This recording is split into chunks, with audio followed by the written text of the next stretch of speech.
Hi student, welcome to my channel. तो आज देखो हम स्टार्ट करेंगे जो हमारा 8th क्लास का एक चैप्टर है, चैप्टर नंबर 11 मेंस्ट्रुएशन। ठीक है।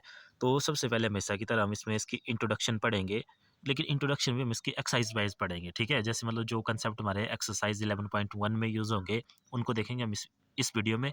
उसके बाद अपनी एक्सरसाइज करेंगे 11.1, उसके बाद आगे वाले कंसेप्ट उसमें देखेंगे। ठीक है। तो देखो मेनली इस एक्सरसाइज में जो आपके कंसेप्ट हैं वो आपने छोटी क्लास में पढ़े हुए हैं। जैसे प्राइमरी से आप पढ़ना स्टार्ट कर देते हैं ट्राइंगल, रेक्टेंगल, स्क्वायर्स के बारे में। तो इन चीज़ों का पेरीमीटर और एरिया वगैरह ये सारा आपने पढ़ा हुआ है, इसके फॉर्मूले भी आपको आते हैं, तो वही सब इसमें यूज़ होंगे। और मेनली अगर हम चैप्टर की बात करें तो जो मेंस्ट्रुएशन है इसमें भी हमारे पास इनके जैसे आपकी 2D शेप्स होगी, जैसे ट्राइंगल, स्क्वायर, रेक्टेंगल, और कुछ 3D शेप होती है, जैसे सिलेंडर हो गया आपका, क्यूबाइड हो गया, क्यूब हो गया। ठीक है।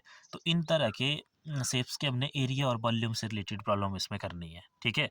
मतलब इनकी मेजरमेंट से कभी वॉल्यूम मेजर करेंगे, कभी एरिया मेजर करेंगे, तो इसी को हम मेंस्ट्रुएशन बोलते हैं। ठीक है। तो अब देखो सबसे पहले चलिए स्टार्ट करते हैं। तो देखो इसमें सबसे पहले हमारे पास है जो कुछ हमारे पास 2D शेप्स थी। तो जैसे आपको पता है 2D शेप्स क्या होती है, 2 डायमेंशनल शेप भी इनको बोलते हैं। ठीक है। जो सिर्फ 2 एक्सिस में रिप्रेजेंट हमारे पास हो जाती है, मतलब एक्स और वाई, यानी कि उनमें 2 ही चीज़ें होती है। जैसे अगर लेंथ और हाइट है तो उसमें फिर ब्रेड्थ नहीं होगी, अगर लेंथ और ब्रेड्थ है तो उसमें हाइट नहीं होगी। ठीक है। इस तरह की शेप। तो जैसे 2D शेप में सबसे पहले हम बात करते हैं, जैसे मान लो सिंपल सी शेप से चलते हैं। जैसे आपको पता है रेक्टेंगल एक 2D शेप है, रेक्टेंगल। तो देखो रेक्टेंगल की अगर हम बात करें तो रेक्टेंगल होती कैसी है, रेक्टेंगल आपको पता है ना इसमें कि आमने सामने की साइड्स इसमें बराबर होती है लेंथ में, जैसे ये होगी तो ये होगी ना हमारा रेक्टेंगल इस तरह से। ठीक है। इस वाली साइड के इक्वल ये साइड होगी, इस वाली साइड के इक्वल ये साइड होगी। और एंगल कितने होते हैं इसमें, 90-90, चारों एंगल 90 के होते हैं। ये भी 90 डिग्री, ये भी 90 डिग्री, ये भी 90 डिग्री, और ये भी 90 डिग्री। ये वाली साइड इसकी इक्वल भी होती है, पैरेलल भी होती है। उसी तरह से ये वाली साइड इस ऊपर वाली की इक्वल भी होती है और पैरेलल भी होती है। ठीक है। तो अब देखो अगर हम इसको नाम भी दे दें, जैसे ABCD। अब ये जो लंबी वाली साइड है इसको हम क्या बोल देते हैं, इसकी लेंथ, और ये वाली साइड क्या होगी, इसकी ब्रेड्थ। ठीक है। यही होती है ना रेक्टेंगल। तो अब देखो रेक्टेंगल में भी हम बात करेंगे, इसके 2 चीज़ें फिर हम निकालते थे। एक निकालते थे इसमें पेरीमीटर, और एक बात करते हैं हम एरिया की। ठीक है। तो सबसे पहले तो देखो पेरीमीटर और एरिया क्या होते हैं। तो जैसे आपको पता है पेरीमीटर क्या होता है, पेरीमीटर होता है जो भी हमारे पास बाउंड्री की लेंथ होती है उसका sum, total boundary enclosed by a shape. और एरिया होता है सरफेस एनक्लोज्ड बाय शेप। जैसे इसके अंदर ना, जैसे ये शेप है इसके अंदर जो भी एरिया आएगा, जैसे देखो ये शेडेड पार्ट है जिसको हम इस तरह से शेड कर सकते हैं, मान लो ये वाला। जैसे आप समझ सकते हैं कि किसी भी शेप का वो वाला पार्ट जिसमें हम उसको पेंट कर सकते हैं या कलर कर सकते हैं, उसको शेड कर सकते हैं, उस पर कुछ भी लिख सकते हैं या उसको टच कर सकते हैं सिंपली, वो सारा का सारा उसका एरिया होता है। और पेरीमीटर होता है बार बार वाली बाउंड्री। ठीक है। तो रेक्टेंगल का पेरीमीटर का फॉर्मूला, वैसे तो जनरल फॉर्मूला इसका सम ऑफ ऑल साइड, पर अगर हम यहाँ बात करें तो देखो यहाँ पे ए भी लेंथ है, ए भी लेंथ होगी, ये भी ब्रेड्थ है, ये भी ब्रेड्थ होगी। ठीक है। तो मतलब इसका फॉर्मूला बन जाएगा 2 बार लेंथ प्लस होगी, 2 बार ब्रेड्थ प्लस होगी। और सिंपल हम उसको लिखते हैं, पेरीमीटर का फॉर्मूला होता है इसका 2 × L + B। छोटी क्लासों से पढ़ते आ रहे हैं हम। ठीक है। ये हो गया इसके पेरीमीटर का। उसी तरह से एरिया का फॉर्मूला होता है इसका, जब इसकी लेंथ को ब्रेड्थ से मल्टीप्लाई कर देते हैं तो वो एरिया होता है इसका रेक्टेंगल। ठीक है। उसके बाद दूसरे नंबर पे हमारे पास शेप आती है, देखो 2 डायमेंशनल शेप स्क्वायर। तो स्क्वायर आपको पता है किस तरह का होता है, बिल्कुल रेक्टेंगल की तरह ही होता है, लेकिन उसमें क्या होता है देखो, चारों की चारों साइड क्या होती है, इक्वल होती है इस तरह से। मतलब एक स्पेशल टाइप की रेक्टेंगल ही है स्क्वायर। स्क्वायर को भी हम रेक्टेंगल बोल सकते हैं।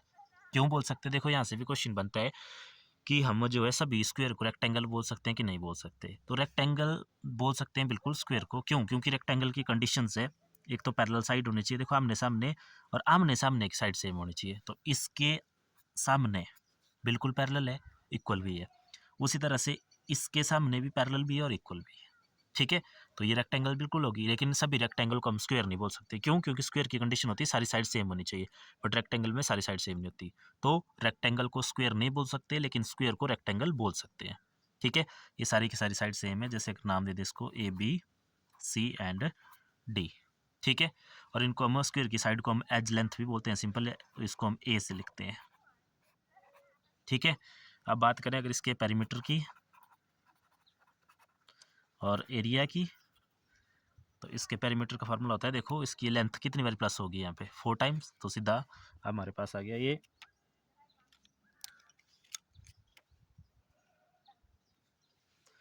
4a, और इसका एरिया होता है a इंटू ए, ठीक है, और इसको सिंपल हम ए स्क्वायर भी लिखते हैं, ये हो गया स्क्वायर। अब नेक्स्ट शेप है हमारे पास, देखो ट्राइंगल। तो ट्राइंगल आपको पता है जिसमें 3 साइड्स होती है, इस तरह से ट्राइंगल, ठीक है। तो जैसे मान लो इसकी लेंथ ए है, इसकी लेंथ बी है, इसकी लेंथ सी है। ये हमारे पास एक ट्राइंगल है जिसमें 3 साइड्स होती है। अब ये साइड्स की लेंथ अलग अलग हो सकती है, ठीक है, वो सारे ट्राइंगल के टाइप से वो अपने पड़े हुए हैं। तो देखो इसका पेरीमीटर क्या होता है, सम ऑफ ऑल साइड, तो मतलब इसका पेरीमीटर होगा ए प्लस बी प्लस सी। और अगर हम बात करें एरिया की, तो इसका एरिया होता है हमारे पास बेस इंटू हाइट, और बार मल्टीप्लाई 1/2, 1/2 बेस इंटू हाइट, ठीक है। अब ये बेस क्या होता है और हाइट क्या होती है, तो देखो ये कैसे आएगा, जैसे मान लो इस पॉइंट से परपेंडिकुलर ड्रॉ कर देते हैं हम यहाँ पे, ये परपेंडिकुलर। अब ये बनेगी हाइट हमारे पास, और जिस लाइन पे ये परपेंडिकुलर होगा वो बनेगा उसका बेस, जैसे बेस है यहाँ पे सी, ठीक है। अब जरूरी नहीं है ऐसे हो, ये इस साइड भी हो सकता है, जैसे यहाँ से परपेंडिकुलर इधर के लिए ड्रॉ, तो फिर हाइट ओ बन गई और फिर बेस आपका ये बी वाली लाइन बन जाएगी, ठीक है। और एक चीज़ का देखो और ध्यान रखना आपने, ये जो सारी की सारी शेप है इनको बोलते हैं हम पॉलीगन मेनली। जैसे आपने पढ़ा है ना छोटी क्लास में, पॉलीगन क्या होती है, तो पॉलीगन होती है ऐसी शेप जो 3 या 3 से ज़्यादा लाइनों से मिलके बनी हो, लेकिन क्लोज्ड होनी चाहिए साथ में। तो ये सारी की सारी पॉलीगन है, फिर ये आगे इनके अलग अलग नाम है, जैसे रेक्टेंगल हो गई, स्क्वायर हो गया, ट्राइंगल हो गया, ठीक है। तो ये थे हमारे पास नेक्स्ट शेप ट्राइंगल। अब देखते हैं हम नेक्स्ट, तो नेक्स्ट हमारे पास 2D शेप है सर्कल।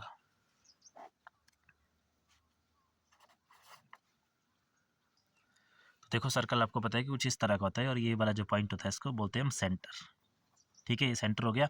और सेंटर से लेके इसकी बाउंड्री तक का डिस्टेंस ये वाला, ये होता है हमारे पास रेडियस, ठीक है इतना। तो इसके जो पेरीमीटर का फॉर्मूला होता है, इसका पेरीमीटर होता है ये बाहर वाले, देखो ये टोटल बाउंड्री, इसको पेरीमीटर भी बोलते हैं या सरकमफेरेंस या फिर सर्कल भी बोलते हैं। और इसका फॉर्मूला होता है हमारे पास 2πr, ठीक है, इसका फॉर्मूला है 2πr।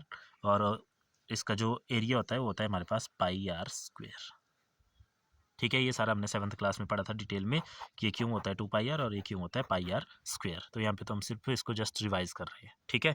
तो ये हो गया रेक्टेंगल। अब देखो नेक्स्ट 2D शेप होती है हमारे पास, तो नेक्स्ट है हमारे पास पैरेललोग्राम। अब देखो पैरेललोग्राम क्या होती है, तो पैरेललोग्राम में भी जो आमने सामने की साइड्स हैं वो पैरेलल भी होती हैं और इक्वल भी होती हैं, ठीक है, इस तरह से। बट कंडीशन क्या होती है कि जो थोड़ी शेप उसकी चेंज होती है, इस तरह से, इस तरह से आपके पास रेक्टेंगल होगी, पैरेललोग्राम होगी, ठीक है। जैसे इसको थोड़ा और ये ज़्यादा कर देते हैं ताकि देखने में डिफ्रेंशिएट हो सके आसानी से, इस तरह की शेप,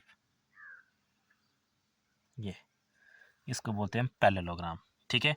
और जैसे ये हो गया इसका बेस, और इसकी हाइट ली जाती है जब किसी एक पॉइंट से परपेंडिकुलर ड्रॉ करेंगे नीचे वाली लाइन पे, ये इसकी हाइट होती है, ठीक है। मतलब देखो पैरेललोग्राम आपके पास एक रेक्टेंगल की तरह ही होती है, लेकिन जैसे रेक्टेंगल के सारे एंगल देखो कितने होते थे हमारे पास, ये 90 डिग्री होते थे ना, इसके एंगल चेंज कर जाते हैं। जैसे देखो इस पॉइंट पे मान लो इसको प्रेशर लगाया, ऐसे हमने इसको आगे की तरफ ले गया, ऊपर वाला पार्ट इसको आगे कर दिया ऐसे टेढ़ा, तो बन जाएगी हमारे पास पैरेललोग्राम। अब इसके एंगल चेंज कर जाएंगे, बाकी ये वाली साइड की जो लेंथ है वो इस साइड के इक्वल रहेगी, ये वाली की इसके इक्वल ही रहेगी, क्लियर है। और इसका जो हमारे पास एरिया का फार्मूला होता है, अब इन शेप के लिए हम एरिया देखेंगे, तो जो इसका एरिया का फार्मूला होता है हमारे पास, वो होता है हमारे पास area of parallelogram is equal to base into height, base into height, जैसे बेस ए होगी हाइट ए होगी, ठीक है। ये हमारे पास पैरेललोग्राम। अब नेक्स्ट देखते हैं, तो नेक्स्ट है हमारे पास रोम्बस। अब जैसे पैरेललोग्राम बनी थी हमारे पास रेक्टेंगल से, वैसे जो रोम्बस है हमारे पास वो बनता है हमारे पास इससे स्क्वायर से, ठीक है, बिल्कुल स्क्वायर की तरह ही होता है, लेकिन उसमें भी साइड सेम होती है चारों, लेकिन इसके भी एंगल सेम नहीं होते हैं, ठीक है। तो देखो रोम्बस कुछ इस तरह का होता है हमारे पास, साइड इसकी चारों सेम होती है बट इसके जो है एंगल अब 90 डिग्री नहीं होते हैं, ठीक है। फिर जब हम इसके डायगोनल ड्रॉ करते हैं, तो डायगोनल आपको पता है कि जैसे इस पॉइंट से अगर ड्रॉ करना है तो इसके आगे वाला पॉइंट छोड़ के उससे आगे वाले से मिला देना इसको। तो जैसे एक डायगोनल ए आ गया, इसमें एक डायगोनल ए आ गया, अगर इनको नाम देते हैं जैसे D1 हो गया और ये D2 हो गया इसके डायगोनल, ठीक है। तो जो इसका एरिया रहता है हमारे पास रोम्बस का एरिया, वो होता है हमारे पास area of rhombus is equal to 1/2 into D1 into D2, D1 and D2 यहाँ पे डायगोनल्स है हमारे पास, ठीक है। तो ये हो गया हमारे पास रोम्बस। अब नेक्स्ट एक और शेप है इसमें, देखो इंपॉर्टेंट शेप, वो है हमारे पास ट्रेपेजियम, ठीक है। तो नेक्स्ट है ट्रेपेजियम। ट्रेपेजियम क्या होता है, तो देखो ट्रेपेजियम भी हमारे पास एक स्पेशल तरह की क्वाड्रिलेटरल होती है। उसमें क्या होता है, दो पैरेलल साइड्स होती हैं, ठीक है। जैसे मान लो एक पैरेलल साइड इस तरह से है और एक पैरेलल साइड इस तरह से, लेंथ इनकी बड़ी छोटी होती है, ठीक है। फिर बाकी दो साइड कैसे भी हो सकती है, जैसे मान लो एक साइड ऐसे है और एक साइड ऐसे है, नाम दे देते हैं ABCD। इसमें दो पैरेलल साइड होती है पर लेंथ नहीं होती इनको इक्वली, ध्यान रखना, ठीक है। बड़ी छोटी हो सकती है हमारे पास, और ये इस तरह के शेप को बोलते हैं हम ट्रेपेजियम, ठीक है इतना। अब देखो जो इसका जो एरिया रहता है हमारे पास, इसका एरिया होता है हमारे पास, ट्रेपेजियम का एरिया होता है हमारे पास 1/2 into perpendicular distance between parallel line. जो ये पैरेलल लाइंस है ना, जैसे ये वाली और ये वाली, इनके बीच में जो परपेंडिकुलर डिस्टेंस होगा, जैसे यहाँ पे ये दिख रहा है परपेंडिकुलर DC। अगर मान लो ये परपेंडिकुलर नहीं है तो फिर हम इनमें परपेंडिकुलर ड्रॉ कर लेंगे यहाँ से इस तरह से, ये परपेंडिकुलर डिस्टेंस आ गया हमारे पास ये, ठीक है। जैसे इसको हमने नाम दे दिया मान लो H, परपेंडिकुलर डिस्टेंस, और साथ में multiply by sum of parallel side. ये जो पैरेलल साइड है, जैसे यहाँ पे मान लो पैरेलल साइड के आइटम A ले लेते हैं ना, इसकी लेंथ, और इसकी B ले लेते हैं, तो ये आ जाएगा A इंटू B। तो अगर फार्मूला लिखे हम तो 1/2 इंटू परपेंडिकुलर डिस्टेंस क्या लिया हुआ है यहाँ पे H, और आगे A into B, sum of parallel sides, ये होता है हमारे पास ट्रेपेजियम, ठीक है। अब देखो एक और लास्ट फार्मूला इसमें यूज़ होगा हमारे पास, जो कि है हमारे पास एरिया ऑफ स्पेशल या जनरल क्वाड्रिलेटरल। मतलब किसी भी क्वाड्रिलेटरल का एरिया उससे निकाल सकते हैं, जो कि ना तो रेक्टेंगल है ना स्क्वायर है, मतलब इन जो केस पड़े इसमें से कोई भी नहीं है, ठीक है। तो जैसे मान लो एरिया ऑफ जनरल क्वाड्रिलेटरल या स्पेशल क्वाड्रिलेटरल भी बोल देते हैं हम इसको, स्पेशल क्वाड्रिलेटरल, ठीक है।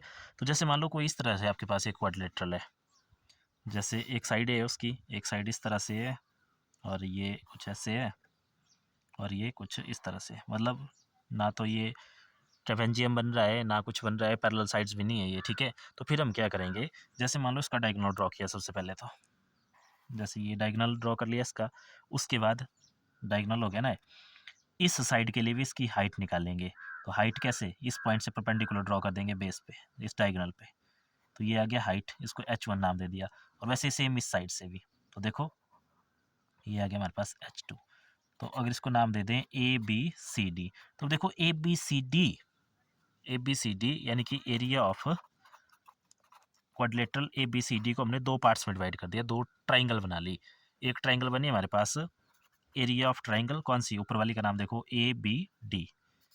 ABD प्लस नीचे वाली बनी हमारे पास triangle BCD, area of triangle यह जाएगा BCD। तो अब एक ट्राइंगल का एरिया क्या हो जाएगा, base into height, 1/2 into base into height. तो 1/2 बेस है यहाँ पे D और हाइट है हमारे पास H1। और दूसरी का हो जाएगा 1/2 बेस, बेस क्या है दोबारा, यही है ना बेस, देखो बेस वही होता है ना जिस पे हाइट होती है। तो ऊपर वाली हाइट भी इसी पे है, नीचे वाली हाइट भी इसी पे है, परपेंडिकुलर। तो 1/2 बेस क्या हो जाएगा दोबारा D, और हाइट हो जाएगी यहाँ पे H2। तो कॉमन आ गया यहाँ से हमारे पास 1/2 D, और अंदर आ गया H1 प्लस H2। तो ये जनरल क्वाड्रिलेटरल का होता है हमारे पास, मतलब जिसमें ना ट्रेपेजियम का फार्मूला लग रहा है ना स्क्वायर का ना रोम्बस का, वहाँ पे हम ये वाला फार्मूला लगाएंगे, ठीक है। तो ये थी इस एक्सरसाइज की इंट्रोडक्शन। तो इसको आपने अच्छे से कर लेना, फिर देखेंगे हम इसकी एक्सरसाइज।